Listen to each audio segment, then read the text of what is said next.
Is breaking చూస్తున్న Mahabub Nagar medical కాలేజీలో ragging వెలుగు చూస్తుంది. ఈ ఘటనలో 10 మంది విద్యార్థులపై చర్యలు తీసుకున్నారు కాలేజ్ డైరెక్టర్ రమేష్ రెడ్డి. 2 వారాల పాటు వారిని సస్పెండ్ చేశారు.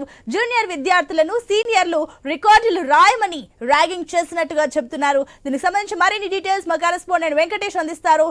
వెంకటేష్, ఇప్పుడు తాజాగా ర్యాగింగ్ కి సంబంధించి వెలుగు చూసినట్లు తెలుస్తుంది. ఏంటి ఈ ఘటనకు సంబంధించిన డీటెయిల్స్?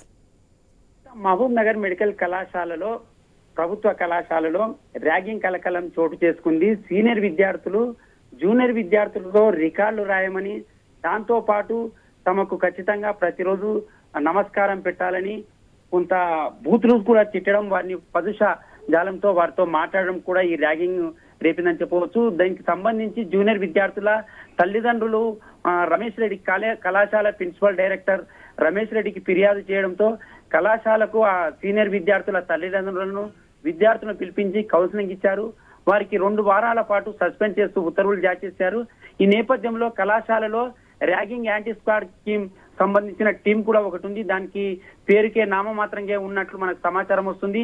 ఈ నేపథ్యంలోనూ ఈ ర్యాగింగ్ కు సంబంధించిన అంశాలను కూడా వారం రోజుల క్రితం జరిగిన కొద్దిగా గోప్యంగానే ఉంచారని తెలుస్తున్నది. ఈ నేపథ్యంలో ఈ విషయం బయటికి పొక్కడంతో రమేష్ రెడ్డిని సంప్రదించగా 2 వారాల పాటు విద్యార్థులను సస్పెండ్ చేయడం జరిగిందని డైరెక్టర్ చెప్తున్నారు.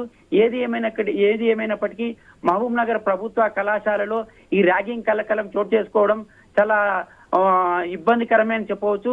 సీనియర్ విద్యార్థులు జూనియర్ విద్యార్థులు కలిసిమెలిసి పని చేయవలసుకున్న చదువుకున్న చోట ఇలాంటి ర్యాగింగ్ భూతము రావడం అయితే కొంత ఇబ్బందులు కలిగిస్తుంది. జూనియర్ విద్యార్థుల తల్లిదండ్రులు కూడా కొంత ఆందోళనకు గురవుతున్నారు. భవిష్యత్తులో ఇలాంటి సంఘటనలు చోటు చేసుకోకుండా కళాశాలకు సంబంధించిన అధికారులు చర్యలు తీసుకోవాలని కోరుతున్నారు. సునీత, ఇప్పుడు వెంకటేష్, మరోపక్క ఈ ర్యాగింగ్ అసలు ఎంత కాలం నుంచి జరుగుతుంది? ఇప్పుడు వెలుగులోకి వచ్చింది కాబట్టి ఇది ఇంకా ఇంతకు ముందు నుంచే జరుగుతుందా? అసలు కాలేజ్ విద్యార్థులు ఏమంటున్నారు దీనిపైన?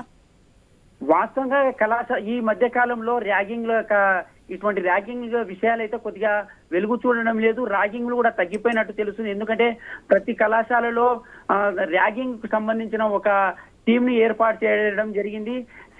సీనియర్ విద్యార్థులతో జూనియర్ విద్యార్థులతో ప్రతి వారం వాళ్ళు చర్చిస్తున్నారు. ఈ ర్యాగింగ్ ఎవరైనా చేస్తే కూడా తమ దృష్టికి తీసుకొస్తే ఖచ్చితంగా కఠినమైన చర్యలు ఉంటాయని హెచ్చరించిన నేపథ్యంలో ఈ ర్యాగింగ్ చాలా కళాశాలలో ఈ ర్యాగింగ్ ప్రస్తుతం అయితే దాఖలాలు కనిపించడం లేదు.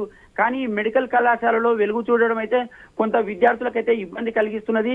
జూనియర్ విద్యార్థులు కూడా సీనియర్ విద్యార్థులతో కలిసి పనిచేయవలసిన అంటే చదువుకోవాల్సిన పరిస్థితి ఉన్న నేపథ్యంలో ఈ ర్యాగింగ్ కలకలం అయితే భవిష్యత్తులో విద్యార్థులకైతే మంచిది కాదని డైరెక్టర్ కూడా కళాశాల డైరెక్టర్ రమేష్ రెడ్డి కూడా చెప్తున్నారు. సునీత.